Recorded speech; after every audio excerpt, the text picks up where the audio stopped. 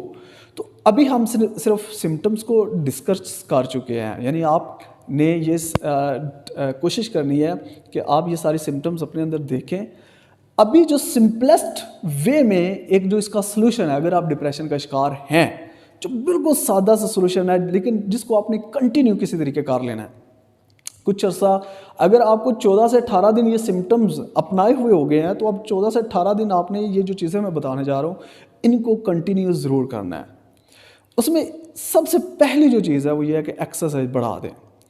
Pain کو یا negativity کو جو سب سے مؤثر چیز ہے، سب سے جو مؤثر دوا ہے وہ ایکسرسائز ہے۔ ایکسرسائز میں واک ہے، سب سے بہترین ایکسرسائز واک ہے۔ کوشش کریں کسی بھی طریقے 30 سے 35 منٹ نکالیں، واک کریں، باہر نکلیں، فریش ہوں، تاکہ آپ کا جو مائنڈ ہے وہ جو سوچوں میں جھگڑا ہوا ہے اس سے تھوڑا سا وہ جان چھڑائے۔ اس طریقے سے آپ واپس لوٹ سکتے ہیں۔